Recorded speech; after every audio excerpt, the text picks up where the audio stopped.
many, many times before. Well, cars heading out on track for our second free practice session. And again, catching up with the drivers, just to putting it into context how different this year's cars are.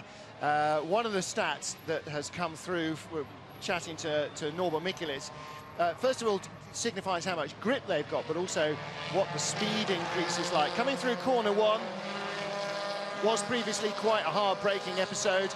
In qualifying, corner one is likely to be all but flat. As we see Jose Maria Lopez, fastest man in FP1, heading out on track. He's been the fastest man in both time sessions so far, FP0 yesterday and FP1 this morning. The real indicator, though, in how the speeds have climbed is at corner two. Last year, says Norby in the Honda, brake, turn in fifth gear, 165 kilometers an hour, so just over 100 miles an hour, which is, you know, hang on enough on the narrower tyres and with less grip, as Peter Foulin leaves the pit lane in his TC2 Seat, the cars that we're talking about from last year. This year, not a brake and in fifth gear, it is a flat in sixth top gear corner at not 165, but 200 kilometers an hour. So we've gone up 40 kilometers an hour, pretty much, in terms of cornering speed. And that means in qualifying, it will be absolutely turn in, bury it, keep it buried in top gear, a real hang-on corner. And that is fine, as long as you don't explore the grassy bit on the exit of the curbing. If you do, then you're going to have an accident that will make Tom Chilton and James Nash's there in the last couple of years look positively pedestrian. Braking areas are much shorter as well, so you go over the brow from corner 2 to 3 before you even think about the brakes, whereas last year they were having a little dab on the brow to settle the nose of the car. Unfortunately now the braking period commences just as they get to the big bump into turn 3. So that makes life even more difficult. James Thompson being passed by Sebastian Loeb. Seb already out, getting up to speed in the Citroën C-Élysée. Don't forget, we are live through free practice. Qualifying coming up this afternoon. Matt Neal will join us fresh from success at Thruxton last weekend in British Touring Cars. So he'll be with us for qualifying and for the races. Lots of dust in the background. Somebody's gone the long way around the outside of the final corner. Seems as though everybody has sort of made it in. Sebastian Loeb starting a quick lap. So corner one, you see the nose dip, so there is still a brake on old tyres. You saw the smoke trailing off that unladen right rear wheel. Over the brow into corner two. Listen. I'm thinking that's not quite flat on old rubber, but a lot quicker than previously. If you make it out there wide over the curb, that's fine, but if you're on the grass, then you're going to be in a world of hurt. Over the brow, down into corner 3. Eddie Bernani in a bit of a rush to try and get the Pro Team Honda out. Not quite sure what was going on with the car. Obviously, Ben down there in the pits, hopefully we'll get a chance to go over and find out. Picking up back with Sebastian Loeb into sector 2, which is basically pretty much all the corners on the track. Moving left, moving right. The tyres never in a straight line. The steering wheel barely stops moving. John Philippi, ditch hooking on the inside. Some tight and twisty stuff there. A couple of big braking episodes for the cars as well. Yves Maton, the head of Citroën Racing, on the pit wall watching his drivers.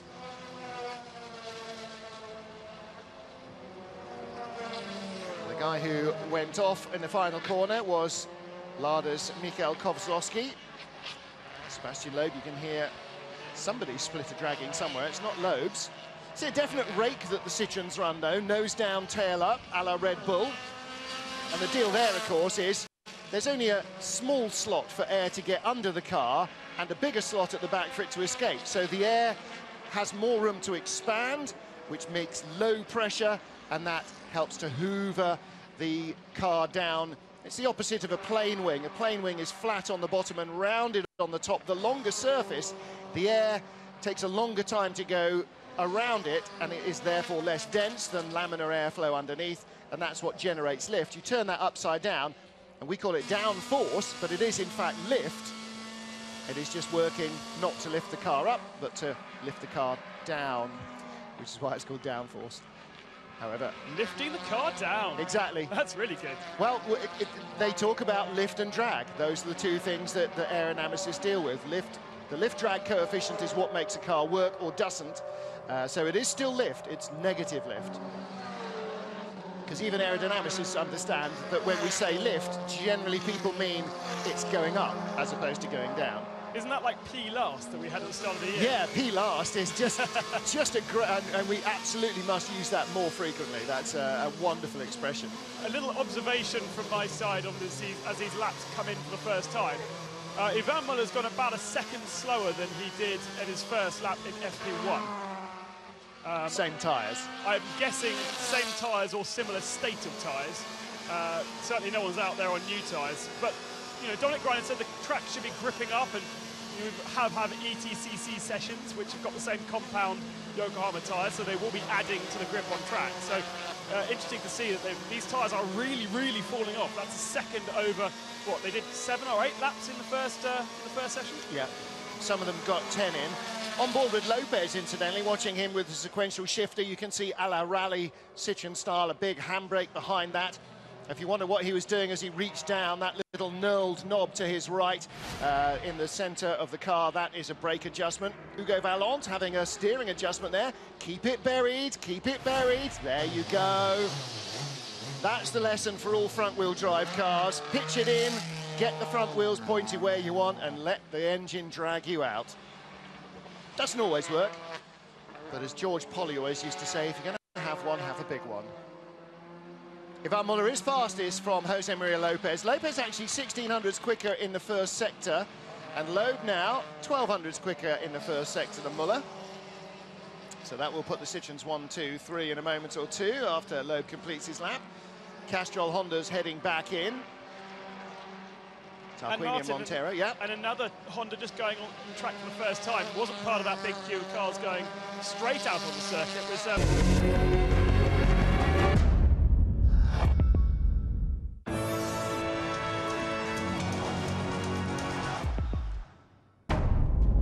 was race 2 in Budapest due to a turbo problem as well. So that particular engine, and the engine has to do the whole season, is having some troubles. Yeah, the turbos don't, but it is worth mentioning that, of course, the engine block and heads, and not the short engine, sort of the long. Is long engine a thing? It's not, is it? A short motor is block, crank rods, and then you have the heads on top. But yeah, the whole thing, as a sealed unit, head, block, all the internals, is supposed to survive. Otherwise, you get a penalty for it. So not only are they producing a lot of horsepower for their capacity, but they're doing it with considerable reliability. However, the frangibles, the expendables, brake pads, turbos, intercoolers, all that stuff, that is, you are allowed to change those. Lopez again, pushing on, using a lot of the road. And I think that they are probably, if not on exactly the same tyres, on at least as tired tyres as they were in the first free practice. And that's important because as the temperature rises, you need to have some basis. If you put on fresher tyres and you go, yeah, it's hot and it's grippier, well, you haven't learned anything because you're not sure whether it's grippier because it's hot, it's grippier because it's rubbering in, or it's grippier because you've got fresh tyres. So you keep the same tyres you had on, and then if there are changes, you can try and work back to see what brought those changes on, whether it's something you've done, whether it's something the track has done, whether it's something the weather has done. And the weather is an important part this afternoon because it was pretty cool when we started practice at 9 this morning. Now it's much more relevant temperature, as we keep saying actually throughout these Central European rounds, a much more relevant temperature now to qualify than we had this morning. So that is why they'll do their qualifying runs at the end of FP2, so it's most relevant in terms of grip and in terms of temperature for the tyres, and of course for the engines as well, and brakes and all that sort of thing. Everything on these cars gets affected by temperature. And Ivan Muller comes in and looks like he may have had a trip across the gravel. He's not the only one. John Philippi is buried in the gravel, and I think we're going to see a red flag any moment now. There are yellows in Sector 2. Everybody is cruising in. And he is buried. He's backed it off just off the edge, where we almost went off a couple of times in the Hire Car Grand Prix a couple of years ago, Ben. But memories. Fond memories indeed. Everybody else now heading into the pit lane, because of course you can't go quickly through the majority of the sector of the lap. Peter Foulin, incidentally, still fastest in TC2 in his Seat. So that shows how quickly the driver from the Czech Republic can pedal a car with all the problems that it brings to him. I.e., he's never driven front-wheel drive, he's never done left-foot braking, and he's never used a sequential gearbox. But nevertheless, he's quickest. Because it's his first session in the championship, he has new tyres. But he also has ballast, because he's a new driver to the championship. Okay. I would assume he's plus. Well. I would assume he's plus 40, isn't he? I hadn't thought to ask him when we were talking to him earlier, but I would assume as a new driver, he should be plus 40. Them's the rules. New cars get plus 60. New drivers, do they still get... see, I need to read my reg. Dusan Borkovic still flying round and tweeting at the same time. So I'm assuming, in fact, as the John Philippi car is craned out of the gravel, hopefully Borkovic not going too quickly through the yellow flags on this sector. So we just saw his girlfriend on the pit wall with the phone in her hands. I'm sure she's tweeting for him. Like most of the drivers in the championship, you can follow him on Twitter. You can follow us as well, but I think you've probably had enough of that. 17 minutes remaining now. Right, so 17 minutes remaining, in fact 18 minutes and 16 seconds, 13, 14, 12, depending on whether you look at your live screen or your timing screen. But plenty of time still to go out and get some good work done. Of course, all of this is getting the drivers into the right position for the first of our 3 qualifying periods. Gianni Morbidelli cinching up the belts. Go ahead, Ben. I'm slightly surprised, but we are already seeing new tyre runs. René Munich is the first man to go out on new tyre runs, and we've got Rob Huff sitting in the pits just waiting for the pit lane to clear, and he's also got new tyres on his Lada, just new fronts. The rears are used, as you'd expect, because the rear does a lot less work, especially around these long corners. So we should start to see comparatively faster lap times and a sort of an indication of what these cars might do on new tyres. At the moment, we've got Mikhail Kozlowski, who, if his tyres were new, they're not feeling very new at the moment, really threw it into turn 1, pitched it in and just kept the foot in as the slide developed. He's just about the only man out on track. Jose Maria Lopez has gone out, Tom Chilton's gone out, Coronel Tarquini, Munich, Montero, Kozlowski out already. Philippi and Huff also heading out of the pit lane. As you can see, the little graphic, he shows that they are in the pit lane.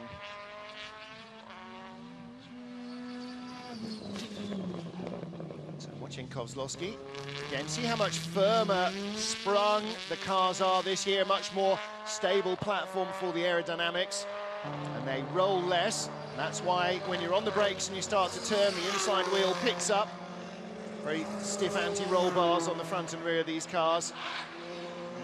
Anti-dive's not working very well. Kozlowski runs a little wide over the bumps. And working down at the front of, I'm guessing, James Thompson's car. Looks like disc change going on there. No, that's what we've seen quite a lot of Lada doing over the last couple of rounds, is actually putting spacers between the wheel and the disc to actually increase the track on the front end. And it's very much a karting philosophy. It's something you do a lot of in karting, but I didn't realise you do quite so much in touring cars. Well, it's interesting because there is a maximum track, 1.95 metres for all these cars, which is why they've got these enormous arches on them now. It's not to fit in the wide tyres. You can have wider tyres because the track is wider, but you need to cover them. So all these cars are well under 6 foot wide, and yet the track now is 1.95 metre, which is 6 foot 5 and very nearly 6 foot 6. 197 is 6 foot 6, so just over 6 foot 5 wide. And it strikes me that you would have designed your suspension on that track. So if you're putting in spaces, it means that normally the wheels are too narrow for the maximum box. But of course, if you are able to design it slightly narrower and then move it in and out, it will affect how much it picks up the rear end. It will affect how much the effect the caster and camber has on that wheel. So it is an extra setup tweak, and something, as I say, that you used to do 5 mil in, 5 mil out on a car, and that would lift up the rear end more or less and increase the caster, and effectively has the same effect maybe in these front-wheel drive cars. Ready Munich now, the first man to go on to a comparative lap time, and something we will expect to see when it comes to qualifying. He has 4 new tyres, as is his teammate Gianni Morbidelli. Let's see what his time is. 0.45 quicker, 2 minutes 6.6, fastest lap we've seen so far this weekend, set yesterday by Jose Maria Lopez, 2:05.2, so somewhere away from that still. However, we may well see quicker times. We're being corrected, incidentally, Ben. Touring Car Times' Neil Hudson says there's no more of that weight stuff in TC2 anymore, so no extra weight penalty for Peter Foulin. And Thomas Kubiak tells us that 2 engines are allowed for a season according to the World Touring Car press kit. So one of us is wrong. I'm not necessarily saying it's you. Might be. Probably. Well, you know, wouldn't be the first, won't be the last, that we've kind of not quite got a handle on everything. Well, if they keep changing these rules... Well, this is entirely it. And then not bothering to tell us. 2100's up on his previous best is Tom Coronel. Green is a personal best time, and purple is a session best time for everyone. And again, they're not cumulative, so this is Tommy's best in this session. He could have gone 10 seconds quicker in the previous session, but it wouldn't matter. He didn't. He's now personal best in Sector 2. That's the bit he likes on this track most of all. Although I bet... Oh, and Huff has lost it. The car has spun off into the barriers. Is that the rise between 1 and 2? Or is that further back? It is in the second sector, so it's not the rise between turn 1 and 2. No, it's the rise between 9 and 10. Yeah. And it's where we saw Daryl O'Young go off massively, flat out corner, and maybe just lost it on the... He's suffering from oversteer. That's what Alex told us in FP1. Dirt on the exit, probably, or on a tyre on the exit, and he's looped it round. Tom Coronel has gone off in sympathy somewhere else. Corner 1, because he's just set the fastest time so far in this session. Yes, you're exactly right.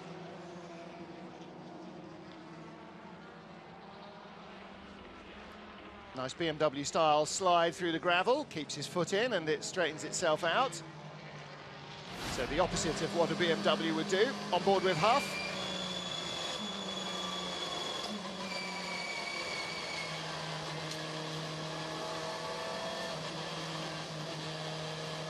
This is the final corner, looping round. There's the entrance to the pit lane as he comes back in. So, unfortunately, I don't think we've got the incident on tape.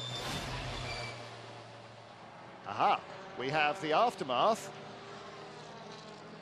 And the reason, although we've got so many onboard cameras, that we don't have everything recorded on onboard is you're not always recording all of them necessarily, because that takes a lot of recording. But here we go, big slide. Never coming back off the gravel from that angle of the dangle, and stops where somebody else has previously pushed the metal barrier back. So the curious thing about that is it just never came back to him. No. You know, the front-wheel drive philosophy is keep your foot in if you've got a big slide on the rear going on, and he kept his foot in, and it just kept rotating, and it wouldn't come back. It gets to a certain degree, and then it's never coming back.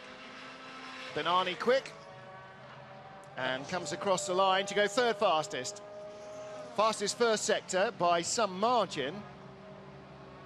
Coronel quickest at the moment, 2 minutes 6.5. Again, yesterday, 2 minutes 5.2 from Jose Maria Lopez. That yesterday, 2 minutes 6.5 was only 7th or 8th quickest. So it's not just that Lopez was searingly fast and nobody else can replicate that. So we're not got anywhere near close to being as quick as yesterday's first run out on the track. You might not be surprised to see Rob Huff changing his tyres now. And his underwear. There is Dominic Greiner. We heard from him a little earlier on. Engineering Gianni Morbidelli. John Waterman back in the fold as well this weekend. Former RML Chevrolet engineer. Engineered Alain Menu for a number of years. He's also working with 888 in British GT and British touring cars. There's a man with a busy portfolio of jobs this year, Ben. We are very envious of all of that. You're doing the same, aren't you? British GT. Yeah, trying to. Gianni Morbidelli. One of the great things about last weekend, actually, was the shot of Morbidelli on the podium. Not to say that he's getting long in the tooth, but when you've won as many races as he have, when you've raced at the level that he has, really, really struck me just how important it is still to racing drivers to win races. That is what it's all about. All of the other stuff, it is about winning. Every time you get in a car, you want to win a race. It was still clearly really important to him, and he was highly emotionally charged afterwards. A massive thing for Munich Motorsport to be the first people to beat Citroën. Massive thing for Gianni in his third weekend in the championship with the team to be able to post victory, to hold on all the way through under that pressure. And he was saying afterwards, I kept saying, when are they coming? Where are they? Where are they? They must be coming. And in the end, the guys are saying 5 more laps to him, and that's when he started to believe maybe it's going to happen.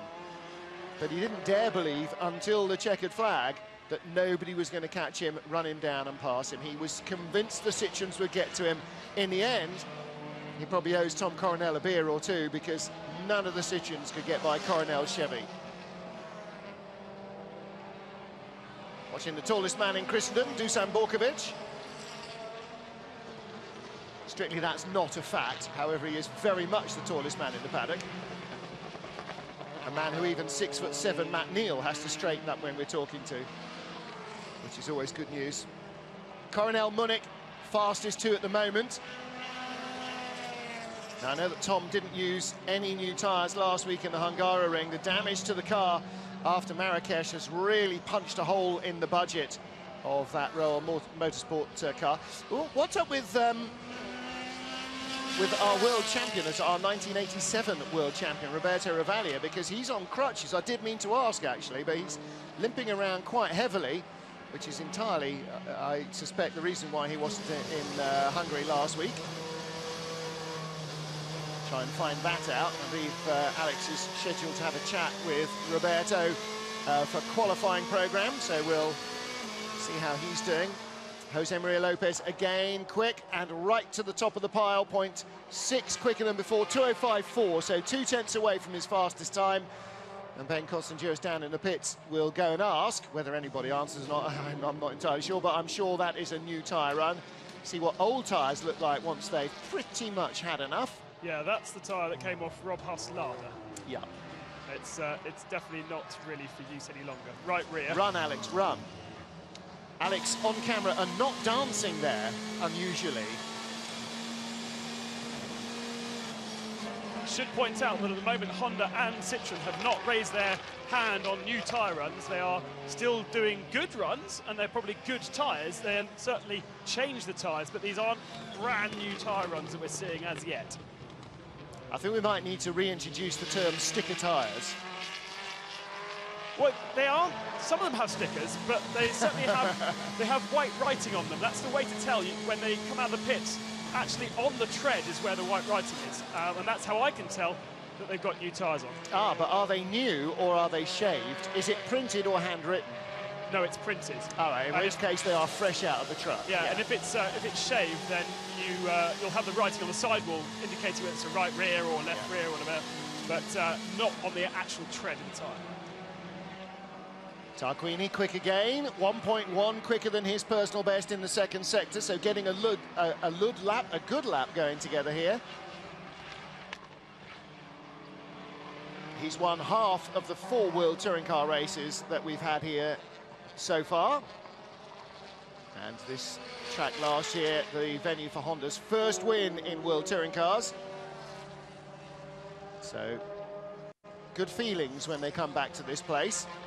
Weather forecast for tomorrow, not exactly sensational, I'm afraid to say. We're expecting a good inch of rain in the afternoon and very cold temperatures. Hugo Vallant, again, pitching this car in like a proper front-wheel drive driver.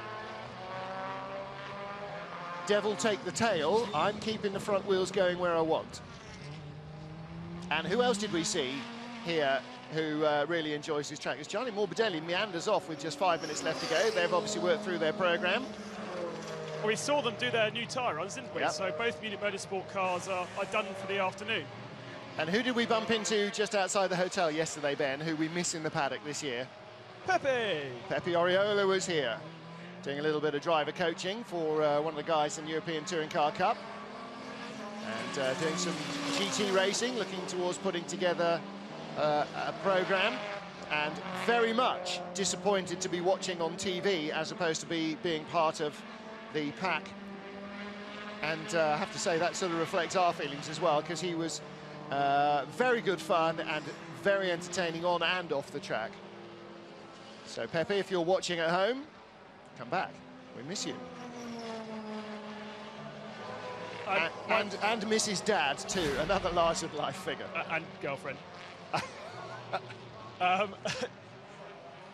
Pachito Lopez just pulled up behind me and now has headed off back out onto circuit. I didn't see what tyres he was running. I turned my back for the 1 second and he snuck out without me looking. So, end of the session, I think that should be on new tyres, and Alex confirming in my ears that potentially he is now out on the new tyre run. Okay, well, so far, he and Hugo Valence have both broken the 2:06 barrier, both down into 2:05s, 2:05.4 and 2:05.7. Well, let's hear from Rob Huff, and let's hope he doesn't drop it this time. Across the line up to 6th gear, going to put the lights on because we're on a hot lap. Someone coming out of the pits, which makes life a little bit difficult for the braking zone at turn 1. 100 metres on the brakes, down to 4th gear. Get it into the apex, big bump, bit of oversteer there, get on the power, understeer it out across the curb, onto that extra bit of tarmac just there. Turn 2 coming up fastest one of the corner, we're going to turn in, flat in 6th gear, little lift as we just get the nose in, get on the power, back's moving around a little bit, pit the exit, off onto the rumble strips there, which we're allowed to do here, over the crest into turn 3, hard on the brakes at about the 100 metre, get it stopped down the hill, down into 3rd gear, keep it in nice and tight on the apex, spot the exit, squeezing the power, got a bit of wheel spin there and a bit of understeer on the exit, back to the right, back into the left, flat all the way through here, up to 5th, turn in, 200 k's in 5th gear, little lift, bit of moving around from the rear, brake, down to 3rd, late wide entry here, bit of oversteer on the entry, car's not behaving itself very well so far this weekend, back to the left, tight left-hand corner down to 2nd, spot the exit, trying to get on the power too early, don't want too much wheel spin, up to 3rd, up to 4th, flat turn in at 4th, pull 5th, little lift, try and get a bit of understeer through this corner, just had a big slide here, got a yellow white flag from a slow car on the track, Valente's got a problem by the looks of it, we'll try and avoid him, get it turned in tight, we've got Tarquini in front of us, hopefully he's going to get out of the way because we seem to be on a bit more of a lap than he does, or he's going to stay in the way. Out to the right, get a bit of a slipstream off Gabrielli. He's let us pass nicely, not slowed us down too much at all. Picking the braking point bumpy for the last corner, just after 100 metres, get on the brakes. One thing about these new TC1 cars is they definitely stop quite a bit quicker than the old ones. Try and keep it in, reduce the understeer, get on the power, use as much track on the exit as possible, and across the finish line. Hope you enjoyed it. Probably enjoyed it more sitting here than would have been the case sitting in the passenger seat. Looks like a very quick lap. No disrespect to Rob, but none of these drivers make very good passengers. I have to say, I'm not a very good passenger. But also, did you not hear him mention the word oversteer a lot? A front-wheel drive car should not be oversteering, it should be understeering and giving you a little confidence. No, it should be oversteering. Understeer will mean you will have no tyres. Oversteer is what you have to have on a front-wheel drive car for the tyres to survive. Agreed, but also you run the risk of losing the confidence in the car, especially, and you heard such a massive lift through turn 9. I'm surprised that he grabbed 5th gear, but then lifted and slowed through that turn 9 where he had a problem a little bit earlier, and clearly he doesn't have the full confidence in that Lada as yet through those fast corners because it's just oversteering, and that's where you'd expect the understeer. Again, the more lean you get on the rear suspension, the more rear steer generally they will try to engineer in to make it, because the longer and more constant radius the corner, the more damage you do to your tyre. That's when you want the oversteer to help you straighten up the steering, to wind off the steering lock to allow the rear to move more. Of course, it does have to be consistent, and you do have to be able to rely on it doing one thing at any one time. Again, watching Dusan Borkovic. As the checkered flag has come out, this will be the last lap of the session for him. And pretty much everybody else will be heading back into pit lane. Just 2 drivers this weekend have gone inside 2 minutes 6. Hugo Vallant, who is Dan the oversteer man, and Jose Maria Lopez, there's Dusan's girlfriend. You can see which of the girls in the garage is his girlfriend, because she's head and shoulders above everybody else in there. And I think significantly, though, Martin, with these times from FP2, Honda definitely haven't done new tyre runs. That's where I've been encamped for most of the session, and they have not put new tyres on for any of their cars. Some good tyres, I think, probably for Michaelis getting that P5, but certainly the Works Hondas have not had new tyre runs. Definitely, though, all of the Chevrolets have, and that's why Hugo Vallant is up in 2nd, and a nice run from Borkovic to put him in 8th at the end of the session. As for Citroën, not sure, but certainly Lopez looks like a very good time. Watching Borkovic understeering his way onto the dirt. Oh, when it came back. Just on the fringe of the green there, but yeah. James Thompson and Marco Calovolo, his engineer, who's now the engineering director at Lada Sport. Jose Maria Lopez car being pushed back in. Fastest man in every session so far. Now, we're going to get down into the 204s in qualifying. Question is, are we going to go into the 203s? Will a new tyre give them more than a second more than they have at the moment? Well, it's given the Chevrolets about 1.2 seconds, I've worked out. Yeah. So with a better working car, I think you can find a 1.5 seconds, that's for sure. That's quite possible. And of course, the one thing about going into the final shootout, Q3, is that you will get another fresh set of tyres. Those 5 cars in Q3 get a fresh set of tyres. That's not a pair, that's a set, all 4, that will never get used again. So in fact, they are a qualifier. We were just chatting at breakfast saying, wouldn't it be really fun if Yokohama brought an ultra sticky tyre? I mean, it would be all for nothing, because the same driver, 5 drivers would have the same potential for added grip, but just be, you know, call them qualifiers, and then maybe give them an extra 10 bar boost. I don't know. 10 bar, no, that would blow everything to Kingdom Come, wouldn't it? Another, I don't know. I'll stop there, because I'm digging myself into a hole that's just going to get me into trouble on Twitter. Somebody on Twitter complaining that Citroën are ruining the championship by being good at doing their job, which I have to say, I don't think we can possibly remotely agree with, especially as they allow their drivers to actually race each other. Yep, so I've just come down to where the scrutineering bay is to try and speak to Hugo, if you wouldn't mind. Congratulations, 2nd fastest time. What's changed then from FP1 to FP2? We tried a couple of stuff in the cars, even compared to Budapest. I think we found a few setup, which is good. But you know, we put the new tires now, so I don't know what the other did. In FP1, we're running with really old tires. So maybe that's the biggest change, I guess. I believe that you and the Citroëns are running on fresh tyres, so that's good. That puts you up there to chomp at the heels of the Citroën boys. Yeah, I mean, we'll see what we do in qualifying. You know, they're always very, very tough to beat. But I mean, yeah, we'll definitely try and get into Q2 to Q3 today, and yeah, if we can get into you know, the 3 first and beat a few Citroën, that would be good. Be good for you and good for us as well. We think you might be the man to watch. I don't know, you know, the start of the season was good. We'll see how it goes, you know, with the reverse grid and stuff. Sometimes it's better to finish, to do a P9 in qualifying than P6 or P5. So we will see how it goes. But I'm really happy about the beginning of the season, and I hope it stays that way. And we hope so too. Thank you. Thank you, Alex. Thank you, Hugo. Yes, there is definitely a degree to which aiming for 9th or 10th in qualifying has its merits, because the top 10 in Q2 are reversed for the race 2 grid. So if you don't think you can get into the top 5, then trying to judge your lap to be 9th or 10th, as opposed to 11th or 12th, where you'll be 11th and 12th in both races,